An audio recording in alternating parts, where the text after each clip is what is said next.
Bienvenue dans ce nouveau décryptage. Allez, plongeons directement dans le vif du sujet. Aujourd'hui, on va parler d'un danger qui est, disons, assez invisible. On a souvent tendance à le sous-estimer, mais ses conséquences, elles, sont on ne peut plus réelles. Il s'agit de la menace du tabagisme passif pendant la grossesse. C'est un sujet qui est, c'est vrai, délicat et très sérieux.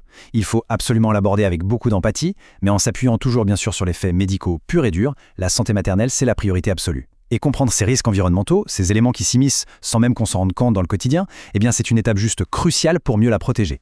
Alors, pour commencer, définissons très concrètement de quoi on parle en se basant sur les données de santé. Le tabagisme passif, ça se définit exactement comme l'inhalation par une femme enceinte de la fumée qui est émise par une autre personne. Et attention, ce n'est pas juste une odeur désagréable qui passe, pas du tout.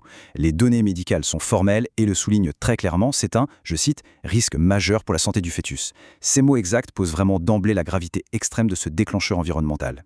C'est essentiel de bien saisir que cette fumée, même si elle n'est pas aspirée activement, elle vient charger l'organisme maternel de toxines. Des toxines qui vont traverser les barrières biologiques pour atteindre et malheureusement altérer directement le petit cocon du bébé à naître. Et quand on se penche sur la littérature scientifique, une relation directe et honnêtement implacable saute aux yeux. L'exposition à cette fumée ambiante augmente de façon directe la probabilité de fausses couches et de pertes fétales. Ces faits cliniques, ils sont vraiment lourds à encaisser. Derrière ces termes très médicaux, il y a des réalités profondes et souvent très douloureuses. On a un peu tous cette image de l'utérus comme une espèce de bouclier magique et impénétrable, n'est-ce pas?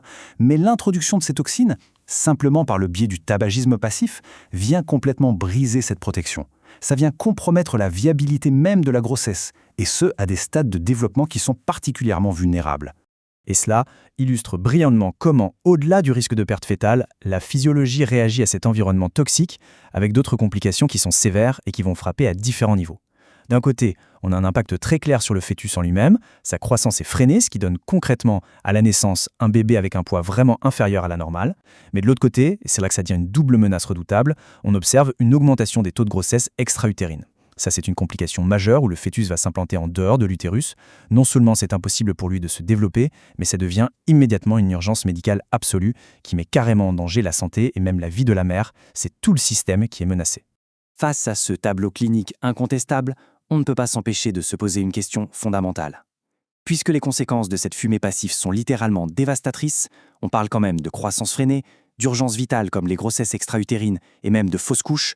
Comment notre société peut-elle s'organiser pour garantir des environnements qui soient véritablement sûrs pour la santé maternelle?